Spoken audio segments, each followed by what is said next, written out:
A FAM production. Furniture and Mattress. FAM.news. Listen to this information we got from Genesis Credit. According to Experian, 40% of Americans have a FICO score below 700. That means 4 of every 10 sales are potentially lost because a customer won't qualify for enough credit or at all through traditional financing.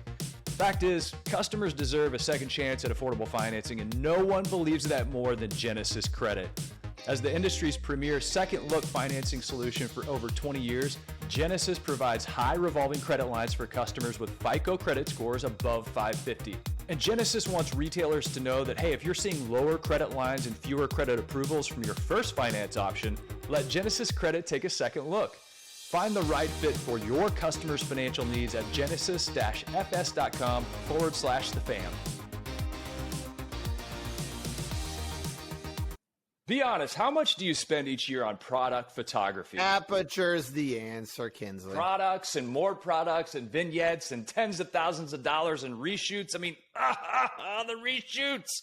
And then it doesn't look consistent. Aperture is the answer. Look, the world's changed a lot. And one of the good changes is the tech driving Aperture. Aperture is the answer. All right, Quinn, you don't have to say Aperture is the answer anymore. So why don't you go ahead and tell them why? Because it's the only tech company that Williams-Sonoma ever bought. And for good reason, Kinsley. They had the same problems with product photography, and now they don't. And now you won't. Let's say you need a mattress photo. Boom. Place that beautiful bed inside Aperture's nifty 20 by 20 beauty box. Press a button, and the Aperture machine does all of the rest. All the lighting and cropping and shadows, all of it. And better yet, once you need a different background or different lighting, no reshoots. Your visual factory in a box does all the work. And you know what? You save some money, you save some time, and you create product photography that can move at the speed of your ideas. Start today at outwardinc.com and tell them Dos Marcos sent you. Because why? Aperture's the answer. Welcome to the Dos Marcos Show with Mark Kinsley and Mark Quinn, where mattress and furniture leaders gather to grow, get the inside scoop, tell stories, and take tequila shots. Uno, dos, tequila! The galaxy's greatest mattress podcast has liftoff in 3, 2, 1.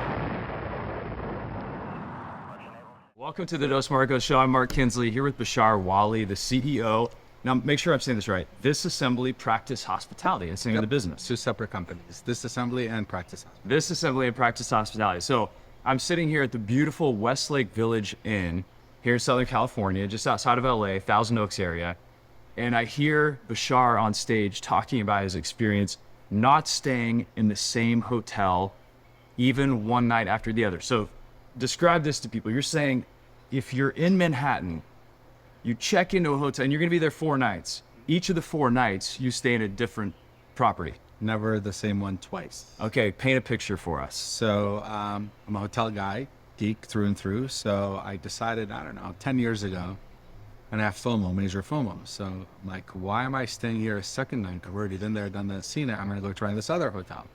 And so it began, and I jumped from hotel to hotel. So in many cities, I've run out of hotels. So I repeat now just because I'm out. But in Manhattan, it's hard to run out. So I've kept count in Manhattan. That's my bragging right, essentially.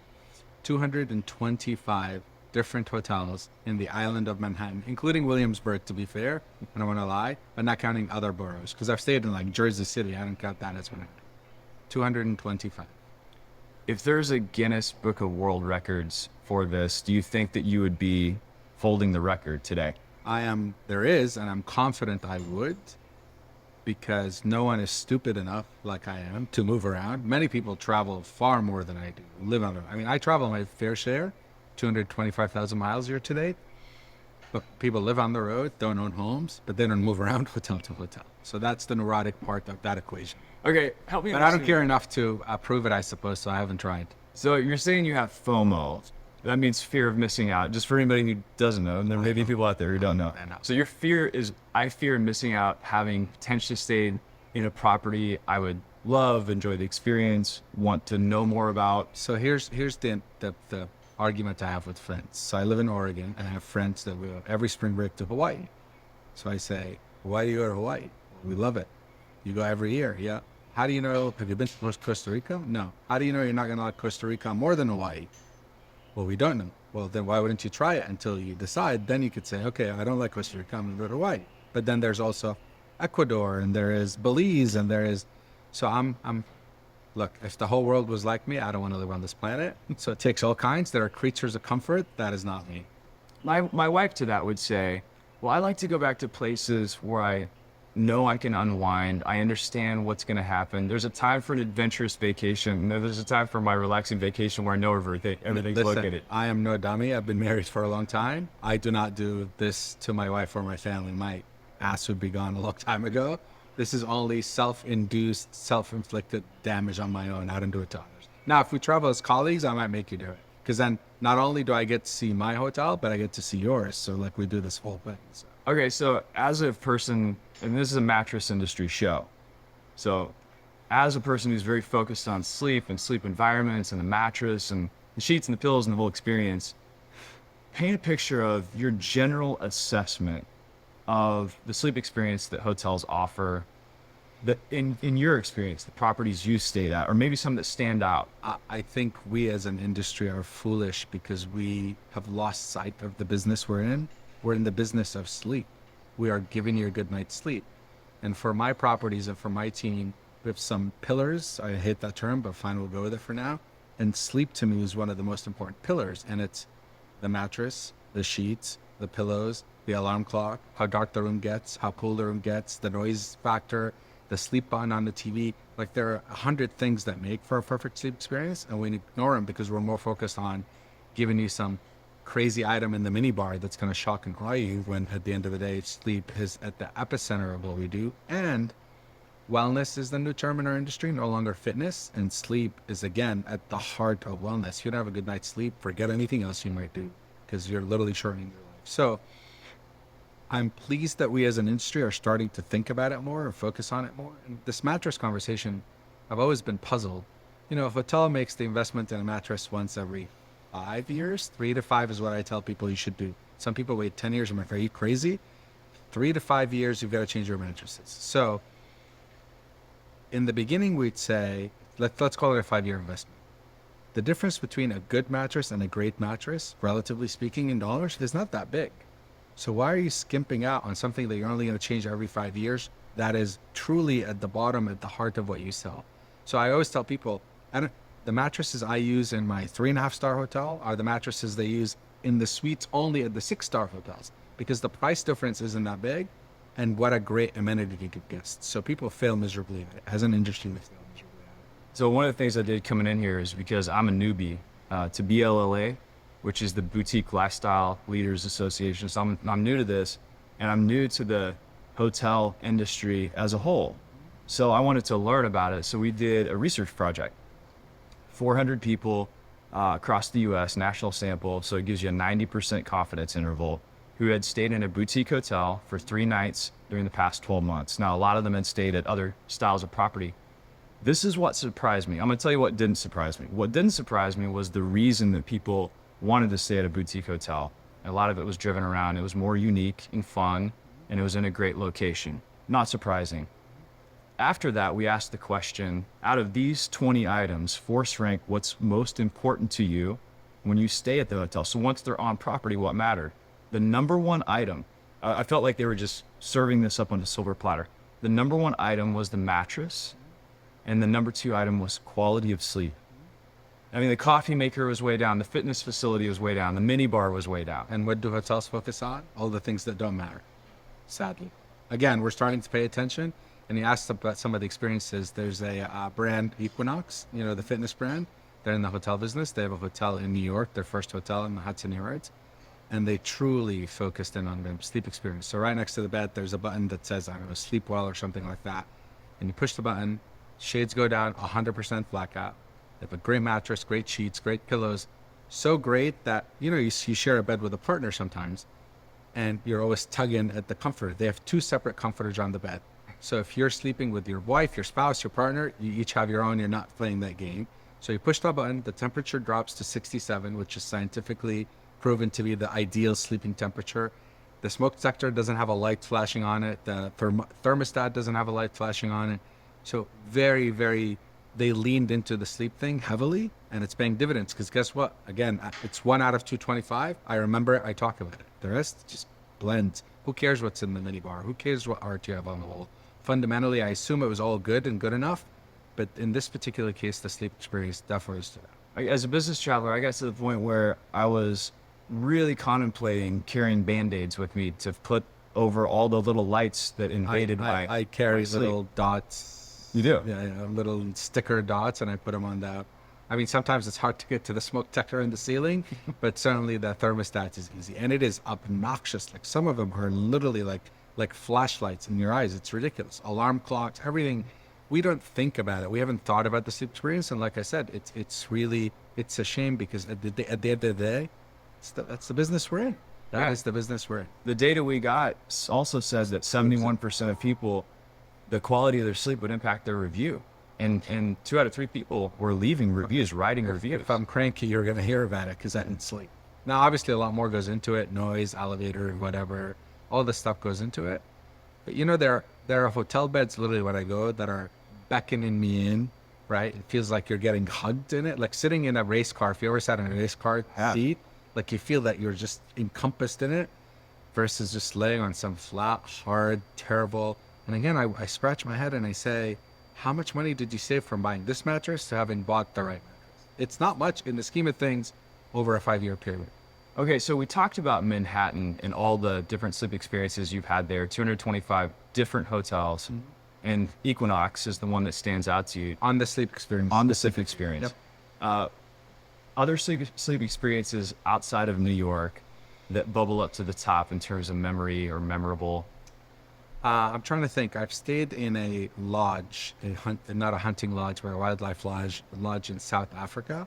And you would think you're literally in the middle of the wilderness, sleeping in otherwise a canvas tent. I mean, it's really not a tent. It's basically a luxury suite. And maybe, you know, part of it has to do also with your psyche. You've been out all day, you're tired, and you come into this bed. And I remember this was literally a heavenly sleep experience. It was amazing. Again, one of those beds that beckons you in, that's hard to get out of because it feels so good.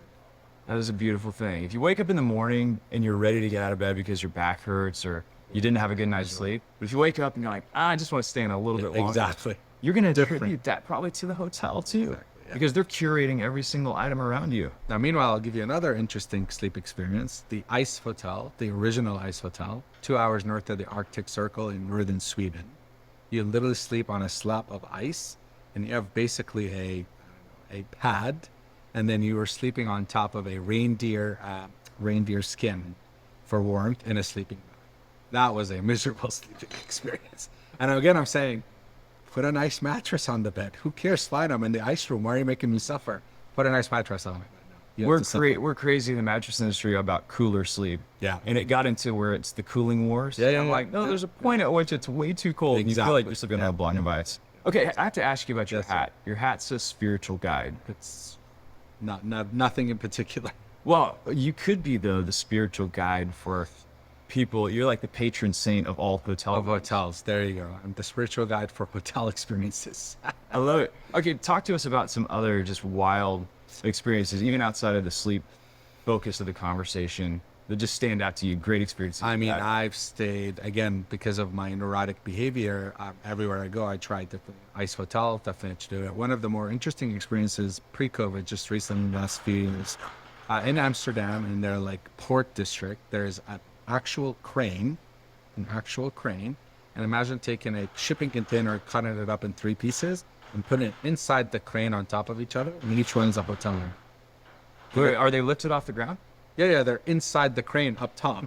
And 3 rooms, each one is a room, and I slept in one of those. That was a pretty amazing. And the crane sways in the middle of the night, and it creaks and it squeaks, but I had to check the box. So that was a pretty crazy hotel experience. And they may say, it rocks you. Yeah, exactly. It Actually, it's rocking. Except it's squeaking a little and making noises, which is not that interesting. But anyway, it was a great experience. So this is incredible. Do you have a YouTube channel or Instagram or anything like that? Instagram. I post a lot on Instagram. What's your handle? It's my full name, Bashar Wali, and I happen to like memes, so I feel honored to think that you're sitting on your couch, bored, scrolling through your phone, and I make you laugh out loud, and that's my job in life. No monetization, no marketing, no nothing. So It would just be fun to follow your journey. there you though, go. to see what you think about every yeah, place yeah, you stay. yeah. You know, I heard you during the panel talking about this idea, and we have a lot of independent retailers that, you know, help families find furniture and mattresses, appliances, the whole thing. And I heard you talking about this idea of creating loyalty. You were responding to a question, creating loyalty and being remarkable versus incentivizing people with Bribing them with Bribing them. coupons and points and whatever. If I'm in your shop, in your hotel, find a way to earn my loyalty. And the way to earn people's loyalty is treat them like individual humans. Show them they matter, and I'm yours for life. It's not about points, it's not about things. It really is about making sure that you make me feel special. Let me tell you, Whatever it is that I'll tell you a quick story. So I figure I'm at a boutique property at the base of Gondola 1 in Vale. And there was like Pepto-Bismol on the wall and beside the shower. And we just told them, hey, if you can get that cleaned up, that'd be great. And so we came back and they hadn't cleaned it up. Second time came back, hey, just get it cleaned up, no big deal. So that now they have strawberries for us and they're saying thank you. And the third time they were waiting on us to come in, and it's almost like they were communicating with each other. And they followed us to our room, Mr. Kinsley, and they were so nice and helpful. And the Pepto-Bismol was still there. Still But there. at that point, Doesn't matter. I loved them. I'm Doesn't like, they're matter. trying so hard. They're just missing this. That's funny. So it is paying attention to the details. It really is. When you coach people up, how do you make sure they're treating people like individuals? Part of being boutique and independent is the idea that there are no rules. Like there is no script. You don't have to say hello in a certain way. You just have to make someone feel special and welcome. So we just tell people, be yourself, be your authentic self. Sometimes it doesn't work, but most of the times if you tell people to be that, it will work well. So that's really the simplest advice I give, is be your authentic self and encourage your teammates, your employees to be their authentic selves, because people want to do business with people they like. And if I relate to you, I like you, we're going to do business together. It's not about being some robot that's being taught to say something the way the corporate office wants to. I think sometimes when people are new, and we deal with a lot of churn in our industry. Same. So maybe learn the rules and then be yourself. Fundamentally, I can teach you the steps, but I can't teach you how to be pleasant. Yeah. I can force you to say things a certain way, but it's going to come across. Create an environment that celebrates and respects those people, and they'll thrive and show their respect to others and kumbaya, right? I mean, that's ultimately how it works. Like at home, the same way you want to treat your family, you should be treating your employees the same, and they'll treat your customers the same. I remember a friend of mine is a snowboard instructor, and when he started, they said, we can't teach you how to talk to people. We can teach you how to snowboard. Exactly. So, okay, we have dream camps, which are these executive retreats, very experiential, about 30 people. And then we have Sleep Summit. Sleep Summit's going to take place in Bentonville, Arkansas. Is there a good spot in Bentonville where we should be looking to the future?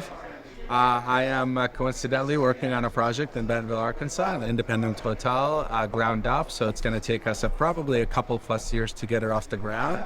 But in the interim, there's a lot of great hotels there, 21C being one of them. Really nice hotel with great art.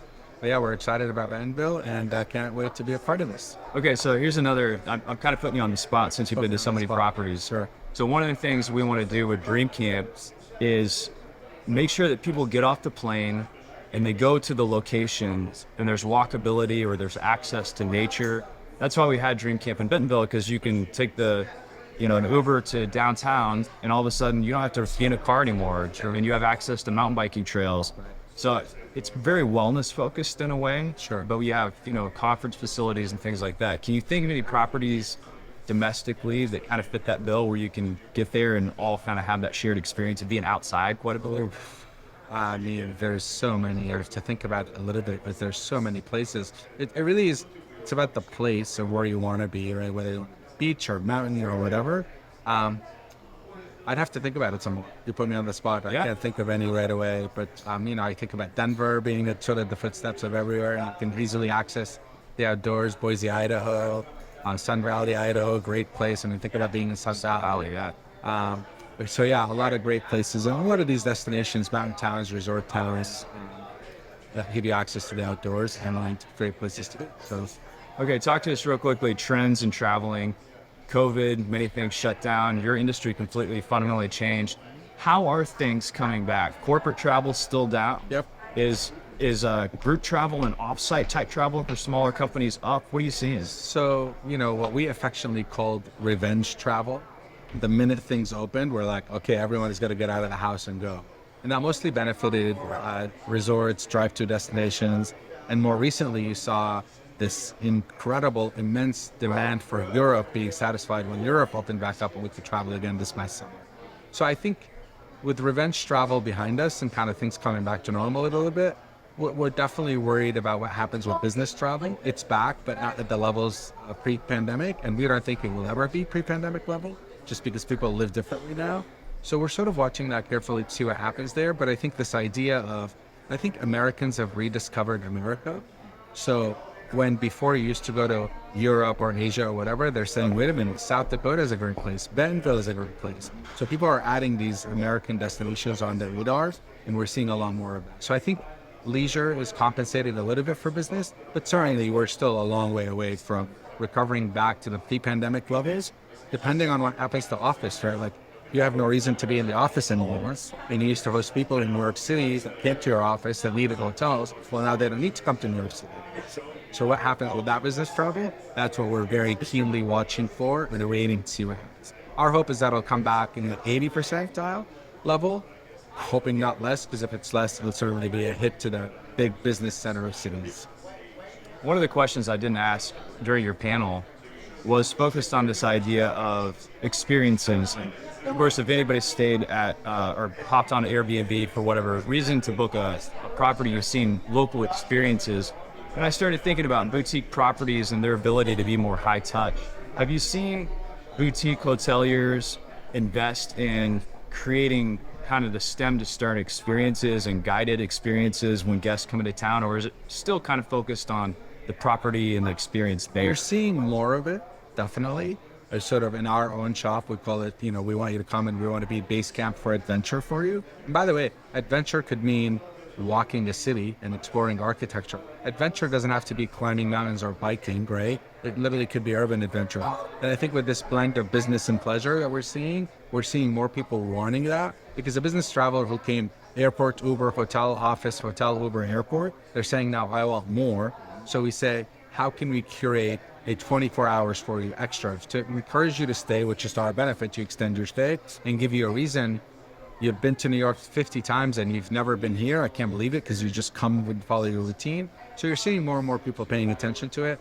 And the term we use now is this bleisure, this idea of business and pleasure kind of converging together, because people just don't travel for singular reasons anymore. They want to do lots of things when they travel, and they don't want to miss the opportunity on having been to Bentonville and not having gone and checked out the mountain bike trails that we have in Bentonville. So I think we're seeing more and more of it. Again, those who are focused on the experience, they're not in the commodity business, are definitely paying attention to it. Others are saying, we've got a cool room with cool art and cool beds, come stay. And those are the guys that are going to be left behind.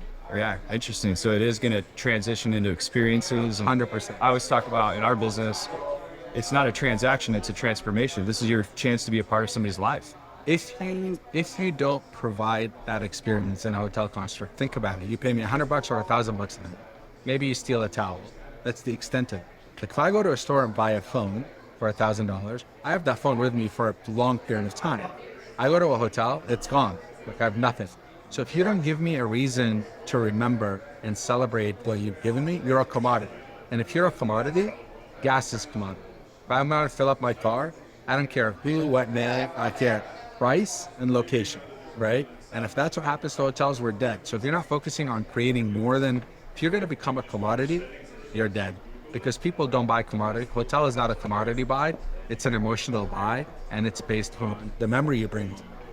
One thing I think about a lot when I envision experiences, I think about the transitions. And I think transitions can be the place where you create that remarkable moment, or things can kind of chip away and henpeck at a guest until it falls apart. And there's a transition from the time somebody gets out of their car, gets dropped off, until they walk to that front desk. And I think about in retail sales, the thing that people fear the most is the salesperson. Right.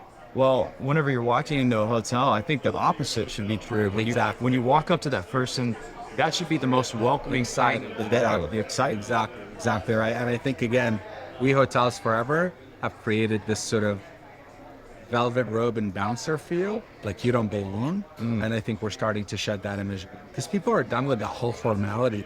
Like people want to come in and get a virtual hug. Like they want to feel, especially hotels, because there's some vulnerability about being in a hotel. Like you're sleeping there, your possessions are there. You want to feel warm and you want to feel at home. And I think you don't accomplish that by velvet robe and stanchions or bouncers. You accomplish that, to your point, with really making you feel like you've arrived and you matter. Okay, so another kind of pop quiz type question. If a retailer that sells mattresses wanted to potentially place their mattresses in a hotel so that guests could go there, try it out, so they don't have that purchase ahead of time and that money's sunk, and then they have to figure out how to get a mattress back in and back out. How could, what would you recommend to retailers who are considering partnering with hotels to get their mattresses in there so guests can come and try them out? Is that something that's an interesting point? I mean, we've done it before where, for example, like a manufacturer, right, says we're rolling out this new thing for hospitality and we need a place to try it. We'll give it to you for a substantial discount or free for you to try. We haven't done it on the local level, but not suggesting that you couldn't. You certainly can. As long as you make my life easy. Like if I'm helping you, what's in it for me kind of thing, right? Now, what's in it for me is I'll get an extra room night out of this person who wants to come sleep with me to try the mattress, right? So that's a benefit to me because that person otherwise may not have stayed. Right. So that's a small benefit. But I think if you talk to non-branded hotels that don't have to go to the mothership to get approval, if you have a one-off independent hotel and you make a deal with them and you sweeten the deal for them, I think it's a really interesting way that you're thinking about to eliminate this whole, because how much do you know about a mattress lying in the store for 10 minutes or an hour? Like you've got to sleep on it. It's a really interesting idea. We've done it with manufacturers, not with individual retailers. Our data was interesting too. It said that 36% of people have inquired about the mattress they slept on in hotels. In a hotel. It said that 25% of our respondents said they purchased that mattress. I think that's a little overstated. Probably. But I think that number, 1 out of 3 people inquiring about a mattress. Definitely. It could be, especially in a boutique property where they're curating very good quality sleep kits. For sure. We see it a lot, and it's probably out of things you can buy in a hotel, and these days it seems like you can buy everything in a hotel. Mattresses are definitely on the top, and Starwood Hotels at the time, with the Heavenly Bed at Westin, really started that movement that people now go to hotels and say, what is this mattress? Tell me more, where can I get it? And again, we do that with manufacturers. We do the white label thing. We'll sell it to you, but the manufacturer will ship it and handle everything. So that does happen. It was sort of a thing maybe a decade ago. It's less of a thing now because people just have access. They go online and they buy it. Yeah. The internet has democratized a lot of these offerings. Easier to buy the robe for sure. Yep. What did I not ask you that you would like to say to the sleep industry or people that are dealing in sleep products? Well, so for my industry, I'd like to tell my industry, focus on what matters. And you rattled the statistics, and I agree with them. And don't cheapen out on the mattress. But for your industry, I think our industry certainly continues to evolve. And I think if you're not dealing with hotels right now, I think it's a really interesting space. The big boys are obviously after it and deploy a lot of capital after it. But you, even a local retailer, can go and work your local market hotels to sell them a mattress or your mattress. So I feel like there's more opportunity in that space for you guys to work closer with hotels that are not right now. Again, the big boys all do, but I think there's a lot of sort of boutique brands that don't do it. And by the way, we were talking about Purple earlier and sort of the roll-up mattresses. There are some hotels where you can't get a mattress into a room, just historic properties. So there's a lot of nuances. It's not one size fits all. And I think if that industry of interest to you, I think they'll pay dividends. You should focus on it. Yeah, you can roll them up and squeeze them around corners. Exactly. The only problem is getting them out of the room when you time to change them out. Exactly. Well, then you cut them, you destroy them, it doesn't matter. Yeah, chop them up and down, off they go. And we're working on recycling, by the way. That's a big initiative with us. Sure. Bashar Wali, thank you so much for being on the show. Thank you for having me. You're an innovative, interesting guy. I mean, you could, I'm going to say it. You're the most interesting man in the hotel business. Oh, God, no way. Don't say that. Thank you for having me.